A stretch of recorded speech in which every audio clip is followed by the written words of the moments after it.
2004 సంవత్సరంలో ప్రముఖ టాలీవుడ్ ప్రధాన హీరోయిన్గా ఉన్నటువంటి సౌందర్య మరణంపై చాలా వరకు వివిధ ప్రాంతాల నుంచి అనుమానం వ్యక్తమవుతున్న నేపథ్యం అవుతుంది ఆ టైంలో. కానీ తర్వాత కూడా రాను రాను రాష్ట్ర వ్యాప్తంగా కూడా అప్పుడు ఉమ్మడి రాష్ట్రంలో కావచ్చు, తర్వాత ప్రత్యేక రాష్ట్రం ఏర్పడిన తర్వాత కావచ్చు, మొత్తానికైతే ఆమె యొక్క అభిమానులు కావచ్చు, ఏదో ఒక ప్రాంతం నుంచి ఏదో రకంగా ఆమె అనుమానంపై నివృత్తం వ్యక్తం చేస్తూ వివాదాస్పదమైన అంటే వార్తలు నిలుస్తున్న నేపథ్యం అవుతుంది. ఫలితంగా చూసుకుంటే మాత్రం ఖమ్మం జిల్లాలో కూడా ఆమె మరణంపై పలు అనుమానాలు ఉన్నాయంటూ చిట్టిమల్లి అనే ఒక అభిమాని కూడా ఆమె యొక్క మరణంపై అనేక అనుమానాలు వ్యక్తం చేస్తూ సోమవారం రోజున కలెక్టర్కు గ్రీవెన్స్లో ఒక ఫిర్యాదు కూడా చేయడం కూడా జరిగింది. దానికి సంబంధించి మనతో పాటు వీరమల్లు మనతో పాటు ఉన్నారు. మనం మరణ చూద్దాం అసలు ఏం జరిగింది, అలాగే ఉన్న అనుమానాలు ఏందనే దానికి సంబంధించి మరణ చూద్దాం. చెప్పండి వీరమల్లు, జనరల్గా ఇప్పటి వరకు మీరు ప్రముఖ హీరోయిన్గా ఉన్నటువంటి సౌందర్యకు సంబంధించి మరణంపై మీరు ఆమె హెలికాప్టర్ క్రాష్ కావడంలో అనుమానం ఉంది అంటూ మీరు కలెక్టర్కు ఫిర్యాదు చేశారు. అసలు ఏముంది మీ దగ్గర సమాచారం? సౌందర్య వీరాభిమానినండి. నా పేరు ఎదురుగట్ల చిట్టిమల్లు, మాది ఖమ్మం రూరల్ మండలం సత్యనారాయణపురం గ్రామం, తెలంగాణ రాష్ట్రం. సౌందర్య గారి వీరాభిమాని నేను. సౌందర్య గారు బతికున్నప్పుడు ఆమెకి 6 ఎకరాలు జల్లుపల్లిలో ఉన్నటువంటి 6 ఎకరాలు గెస్ట్ హౌజు సౌందర్య గారిది, అది జల్లుపల్లిలో ఉన్నటువంటిది. అయితే ఆ బతికున్నప్పుడు సౌందర్య గారు మంచు మోహన్ బాబు గారు సినిమా యాక్టర్ వచ్చి సౌందర్య గారిని అడగటం జరిగింది. ఈ 6 ఎకరాలు జల్లుపల్లిలో ఉన్నటువంటి నాకు గెస్ట్ హౌజ్ నాకు ఇవ్వండి అని అడిగితే అప్పుడు సౌందర్య గారు నేను ఇవ్వను, నేను ప్రేమబడి కొనుక్కున్నాను, అది ఖమ్మం మన హైదరాబాద్లో అని చెప్పారు. ఆ విషయంలో కక్ష పెంచుకున్న మంచు మోహన్ బాబు గారు ఎలాగైనా దాన్ని దక్కించుకోవడం కోసం జల్లిపల్లిలో ఉన్నటువంటి 6 ఎకరాలు గెస్ట్ హౌజు ఆ కక్షతోటి సినిమా యాక్టర్ సౌందర్య వారి తమ్ముడు అమర్నాథ్ మన బెంగళూరు నుంచి మన తెలంగాణ వస్తున్న క్రమంలో పార్టీ ప్రచారంలో ఆయన కక్షపూరితంగా ఇది ముమ్మాటికి ఆయన పని ఆయన హత్య చేయించి ఆ 6 ఎకరాలు జల్లిపల్లిలో ఉన్నటువంటి 6 ఎకరాలు ఆ గెస్ట్ హౌస్ కూడా ఇప్పుడు ఆయన అక్రమంగా అనుభవిస్తున్నాడని నేను ఖచ్చితంగా నాకు తెలుసు, ఇది నిజం, ఇది ఎస్.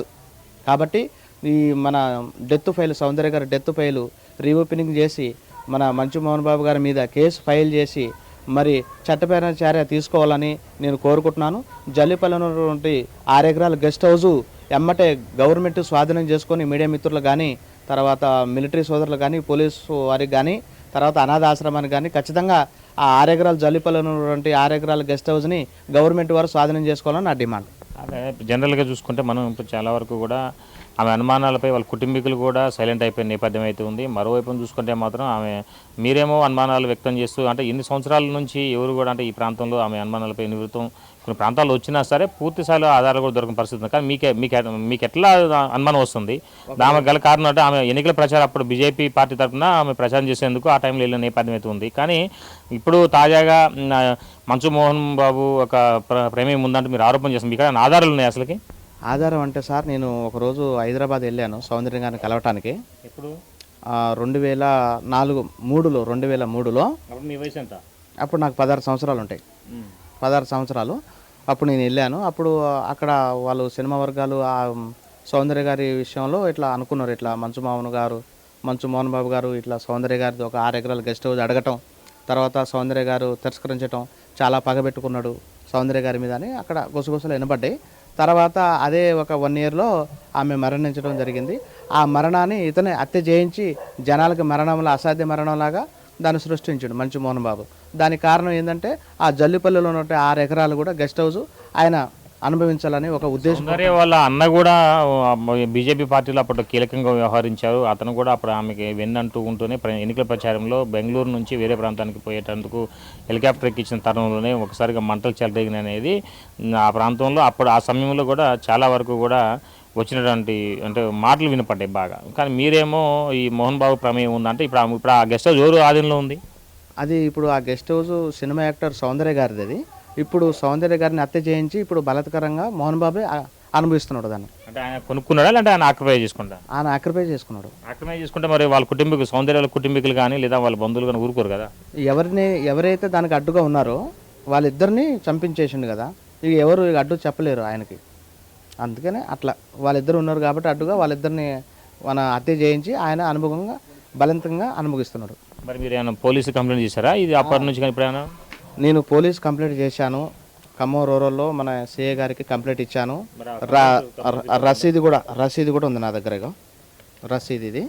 తర్వాత మన కలెక్టర్ గారి ఆఫీసులో మన ఇన్వార్డ్ సెక్షన్లో కలెక్టర్ గారి దగ్గరికి వెళ్తే కలెక్టర్ గారు లేరు. ఇన్వార్డ్ సెక్షన్లో ఇచ్చిన కాపీ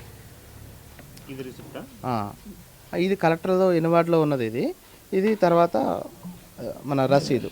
సో చూడొచ్చు, మొత్తానికైతే మాత్రం సౌందర్య మృతికి సంబంధించి అనేక అనుమానాలు ఉన్నాయి. ఒకవైపున మోహన్ బాబు కూడా దానిపై కన్నేసిండు. దానికి సంబంధించి కూడా ఆమె కుటుంబీకులను ఒకరిని ఇద్దరు హెలికాప్టర్ క్రాష్లో మృతి చెందడంతో తర్వాత దానికి సంబంధించిన ఆమెకి సంబంధించిన ఆస్తులు మొత్తం కూడా తను స్వాధీనం చేసుకున్నట్టుగా వీరమల్లు చెబుతున్న నేపథ్యంలో దీనికి సంబంధించి జిల్లా కలెక్టర్తో పాటుగా ఖమ్మం రూరల్ పోలీస్ స్టేషన్లో కూడా ఫిర్యాదు చేయడం జరిగింది. అక్కడ ఎఫ్ఐఆర్ కాపీ కూడా వీరమల్లుకి ఇవ్వడం కూడా జరిగింది. అంటే మరి రసీదు ఇచ్చారు. మొత్తానికి దీనికి సంబంధించి పూర్తిగా అయితే మాత్రం ఈ పోలీసులు మరి దృష్టి సారిస్తారా ఇంకేమైనా చూడాల్సిన పరిస్థితి అయితే నెలకొని ఉంది. ఇది కొంత తాజా పరిస్థితి. Sampath Bhaskar, big TV, Khammam. For more videos like this, subscribe Big TV channel.